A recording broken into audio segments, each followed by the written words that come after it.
Hello, जय Hind friends. इस video में हम सीआरपीसी की धारा 156 को पढ़ते हैं। सीआरपीसी की धारा 156 में जो है पुलिस अधिकारी की इन्वेस्टिगेशन करने की शक्ति दी गई है, यानी संज्ञेय मामलों का अन्वेषण करने की पुलिस अधिकारी की शक्ति। जब किसी संज्ञेय मामले में एफआईआर दर्ज हो जाती है, उसके बाद जो है उसमें जो अन्वेषण की शक्तियां दी गई हैं, यानी किसी पुलिस अधिकारी को अन्वेषण की क्या क्या शक्तियां हैं, वह धारा 156 में प्रावधान किया गया है। उसके बारे में समझते हैं कि पुलिस अधिकारी को क्या क्या शक्तियां हैं कि जो है किसी संज्ञेय मामले में इन्वेस्टिगेशन करने की। तो सीआरपीसी की धारा जो 156 का क्लॉज 1 है, धारा 156 के क्लॉज 1 में यह कहा गया है कि किसी भी संज्ञेय मामले में जो है पुलिस अधिकारी जो है यानी पुलिस अधिकारी स्वतः यानी मजिस्ट्रेट के आदेश के बिना भी अन्वेषण कर सकता है। यानी कि कोई भी संज्ञेय अपराध अगर होता है तो उसमें जो है पुलिस अधिकारी को बिना मजिस्ट्रेट के आदेश के जो है अन्वेषण करने की शक्ति प्राप्त है। तो यहाँ पे धारा 156 के क्लॉज 1 में देखते हैं क्या और आगे जो है कहा गया है। कोई पुलिस थाने का भाषादक अधिकारी मजिस्ट्रेट के आदेश के बिना किसी ऐसे संज्ञेय मामले का अन्वेषण कर सकता है जिसकी जांच या विचारण करने की शक्ति उस थाने की सीमाओं के अंदर के स्थानीय क्षेत्र पर अधिकारिता रखने वाले न्यायालय को अध्याय 13 के उपबंधों के अधीन है। यहाँ 156 के क्लॉज 1 में यह कहा गया है कि जब कोई संज्ञेय मामला है उसमें जो है पुलिस अधिकारी जो है मजिस्ट्रेट के आदेश के बिना जो है अन्वेषण कर सकता है और जो है ऐसे मामलों का अन्वेषण कर सकता है जो मजिस्ट्रेट मतलब उस थाने पे मतलब क्षेत्राधिकार रखता है और उस न्यायालय को अध्याय 13 में जो जांच और विचारण करने की शक्ति दी गई है उसके तहत जो है उस न्यायालय को जो है अधिकारिता प्राप्त है। तभी जो है पुलिस अधिकारी उन मामलों का जो है संज्ञेय मामलों में जो है मजिस्ट्रेट के आदेश के बिना अन्वेषण कर सकता है। तो यहाँ धारा 156 में जो है स्पष्ट बताया गया है कि जब मतलब केवल उन संज्ञेय मामलों का ही पुलिस अधिकारी मजिस्ट्रेट के आदेश के बिना अन्वेषण कर सकता है कि मतलब जो उस थाने की जो इस सीमाएं हैं जिस पर मतलब स्थानीय सीमाएं हैं जिस पर जो है उस न्यायालय का मतलब कि अधिकारिता है और उसको जो है उन मामलों में उस न्यायालय को जांच और विचारण करने की शक्ति जो है अध्याय 13 यानी चैप्टर 13 के तहत जो है जांच और विचारण की अधिकारिता प्राप्त है। तो यहाँ पे 156 का क्लॉज 1 में जो है यह स्पष्ट कर दिया गया है कि मतलब न्यायालय को अधिकारिता होनी चाहिए जिस न्यायालय की अधिकारिता में वह थाना आता है जहाँ पे पुलिस अधिकारी बिना मजिस्ट्रेट के आदेश के अन्वेषण करता है। धारा 156 के क्लॉज 2 में यह बताया गया है कि ऐसे किसी मामले में पुलिस अधिकारी की किसी कार्यवाही को किसी भी प्रक्रम पर इस आधार पर प्रश्नगत न किया जाएगा कि वह मामला ऐसा था जिसमें ऐसा अधिकारी इस धारा के अधीन अन्वेषण करने के लिए सशक्त न था। यानी कि धारा 156 के क्लॉज 2 में यह बताया गया कि अगर कोई भी पुलिस अधिकारी ऐसा है जिसको जो है उस मामले में अन्वेषण करने की मतलब शक्ति नहीं प्राप्त थी या सशक्त नहीं था लेकिन वो अन्वेषण करता है या कोई ऐसी अनियमितता हो जाती है तो वो जो अनियमितता होगी या जो वह पुलिस अधिकारी सशक्त नहीं था तो उसके लिए जो है अन्वेषण जो होगा वो अवैध नहीं होगा बल्कि जो है वैध माना जाएगा। यानी ऐसी अनियमितता जो है क्षमा योग्य होगी यानी क्षम्य होगी और अन्वेषण जो है पूर्णतया जो है वैध माना जाएगा। अब धारा 156 3 को देखते हैं। धारा 156 3 बहुत ही इम्पोर्टेंट है। धारा 156 3 में जो है कहा गया है कि धारा 156 3 के तहत जो है मजिस्ट्रेट यानी जुडिशियल जो मजिस्ट्रेट होता है वो एफआईआर दर्ज करने का आदेश जो है पुलिस अधिकारी को देता है। धारा 156 3 तब लागू होती है जब धारा 154 के तहत जो है पुलिस अधिकारी किसी भी व्यक्ति की एफआईआर दर्ज करने से मना कर देता है या इनकार कर देता है और 154 के तहत ही एसपी यानी एसपी को जब सूचना दी जाती है सूचनादाता द्वारा, और वो भी एफआईआर दर्ज करने से इनकार कर देता है या एफआईआर दर्ज करने का आदेश नहीं देता है, तो जो विक्टिम होता है या जो एफआईआर दर्ज कराना चाहता है वह धारा 156(3) के तहत मजिस्ट्रेट के यहाँ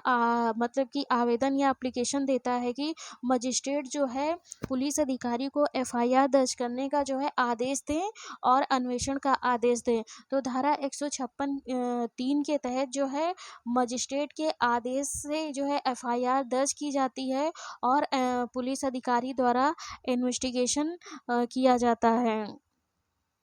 इन्वेस्टिगेशन जो है किया जाता है। तो यहाँ पे धारा 3 जो है धारा 156(3) का जो क्लॉज है वो जो है उसमें जो है मजिस्ट्रेट के आदेश से जो है एफआईआर दर्ज की जाती है। अब यहाँ पे एफआईआर दर्ज होने के बाद जो है पुलिस अधिकारी की क्या शक्तियाँ हैं वो धारा 156 में बताया गया है। अब आगे देखते हैं कि अन्वेषण की प्रक्रिया जो है क्या है। अन्वेषण की प्रक्रिया जो है अन्वेषण की जो प्रक्रिया दी गई है वह धारा 157, 158, 159 सीआरपीसी के तहत जो है अन्वेषण की प्रक्रिया दी गई है। तो यहाँ पे जो है धारा 157 देखते हैं कि अन्वेषण की प्रक्रिया क्या होगी। तो धारा 157 में जो है अन्वेषण की प्रक्रिया दी गई है। तो धारा 157 में जो है यह कहा गया है कि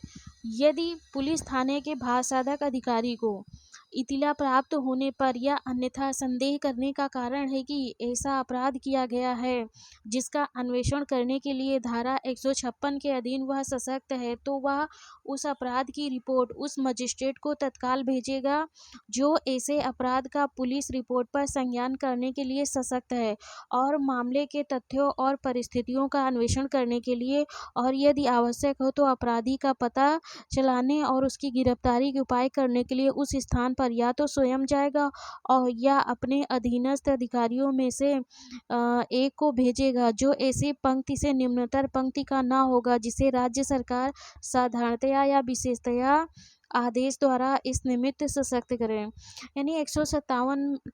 जो है बहुत इम्पोर्टेंट है। इसमें जो है प्रारंभिक रिपोर्ट के बारे में बताया गया, यानी प्रारंभिक रिपोर्ट या घटना की रिपोर्ट या तात्कालिक रिपोर्ट है। जब एफआईआर दर्ज हो जाती है तो जो है मजिस्ट्रेट जो है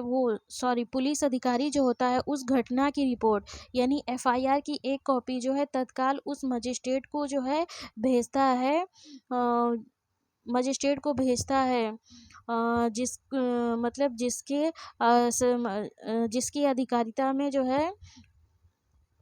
कोई भी जो है मामला जो है जिसका वो अन्वेषण करता है। तो जो है 157 में सबसे इम्पॉर्टेंट यही है कि जो है जो 157 के तहत जो है घटना की प्रारंभिक रिपोर्ट, घटना की तात्कालिक रिपोर्ट या एफआईआर की मूल कॉपी मजिस्ट्रेट को जो है भेजी जाती है। और मजिस्ट्रेट जो पुलिस अधिकारी होता है वह जो है घटना स्थल पर जाता है मतलब या फिर अपने किसी अधीनस्थ जो अधिकारी होते हैं उनको भेजता है मतलब इन्वेस्टिगेशन करने के लिए। और अब धारा 157 का जो परंतुक है उसको देखते हैं। धारा 157 के जो परंतुक है उसमें यह बताया गया है कि मजिस्ट्रेट जो है कब इन्वेस्टिगेशन करने से इनकार कर सकता है, यानी जो है पुलिस अधिकारी जो है इन्वेस्टिगेशन करने से इनकार कर देता है। तो परंतुक में ए और बी दो परंतुक दिए गए हैं जिनमें कुछ ऐसी परिस्थितियां दी गई हैं जिनमें पुलिस अधिकारी अन्वेषण करने से जो है इनकार कर सकता है। जब ऐसे अपराध के किए जाने की कोई इत्तला किसी व्यक्ति के विरुद्ध उसका नाम देकर दी गई है और मामला गंभीर प्रकार का नहीं है, तब यह आवश्यक न होगा कि पुलिस थाने का भारसाधक अधिकारी उस स्थान पर अन्वेषण करने के लिए स्वयं जाए या अपने अधीनस्थ अधिकारी को भेजे। मतलब जब पुलिस अधिकारी को मतलब कोई भी सूचना किसी व्यक्ति के विरुद्ध उसका नाम मतलब उसके नाम से की गई है, यानी नामजद एफआईआर दर्ज कराई गई है और मामला जो है गंभीर नहीं है, यानी कि छोटे मतलब छोटा अपराध है, तब यह मजिस्ट्रेट को लगता है कि इसमें जो है अन्वेषण करना आवश्यक नहीं है, तो वह अन्वेषण करने से जो है इनकार कर सकता है या मना कर सकता है। जब परंतु ए के तहत जो है पुलिस अधिकारी जो है अन्वेषण करने से इनकार करता है, तो वह इसकी जो है सूचना जो है मजिस्ट्रेट को देता है।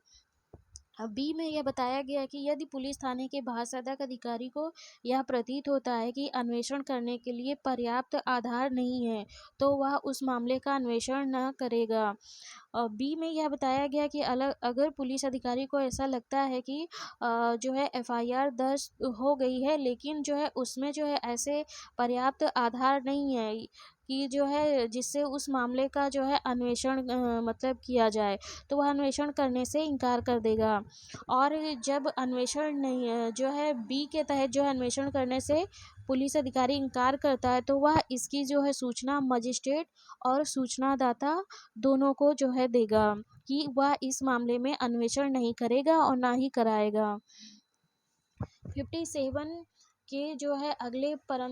जो परंतुक में यह मतलब कि कहा गया है कि अगर कोई मतलब कि बलात्संग के अपराध के संबंध में मतलब पीड़ित के निवास पर या उसकी इच्छा के स्थान पर या पर और यथासाध्य किसी महिला पुलिस अधिकारी द्वारा उसके माता पिता या संरक्षक या नज़दीकी नातेदार या परिक्षेत्र के सामाजिक कार्यकर्ता की उपस्थिति में अभिलिखित किया जाएगा। ये परंतुक अगले परंतुक में बनाया गया कि मतलब कि बलात्कार की पीड़िता का जो है कथन जो है किसी महिला पुलिस अधिकारी द्वारा ही जो है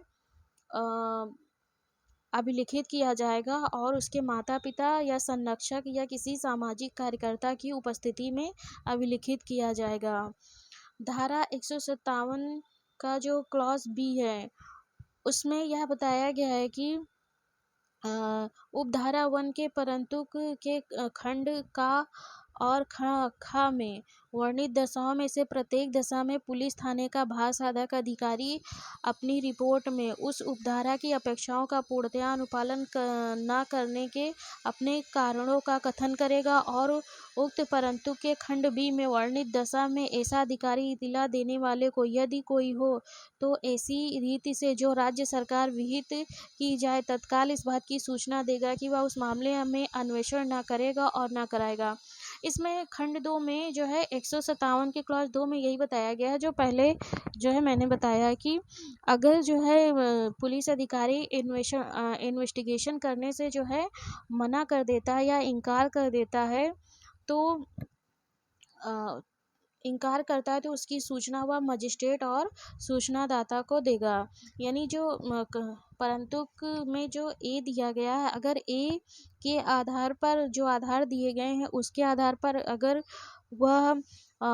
इन्वेस्टिगेशन करने से इनकार करता है तो वह केवल मजिस्ट्रेट को सूचना देगा, और परंतु बी के तहत अगर वह जो है इन्वेस्टिगेशन करने से इनकार करता है तो वह उसकी सूचना सूचनादाता और मजिस्ट्रेट दोनों को देगा। अब अगला धारा 58 में क्या बताया गया है कि जो रिपोर्ट मतलब कैसे दी जाएगी। धारा 157 के तहत जो प्रारंभिक रिपोर्ट या तात्कालिक रिपोर्ट या घटना की रिपोर्ट या एफआईआर की कॉपी भेजी जाती है मजिस्ट्रेट को, तो वह कैसे भेजी जाएगी, उसकी कैसे भेजी जाएगी। तो धारा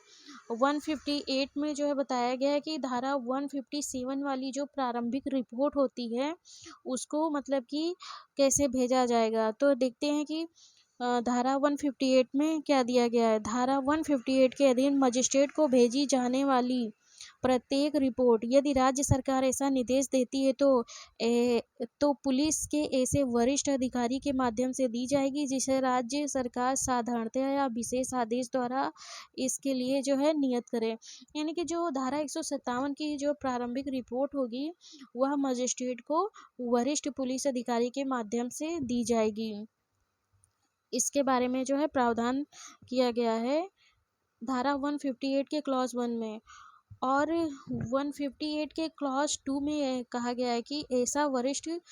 अधिकारी पुलिस थाने के भाषाधक अधिकारी को ऐसे अनुदेश दे सकता है जो वह ठीक समझे और उस रिपोर्ट पर उन अनुदेशों को अभिलिखित करने के पश्चात उसे अविलंब मजिस्ट्रेट के पास भेज देगा। वही वरिष्ठ पुलिस अधिकारी के माध्यम से भेजा जाएगा।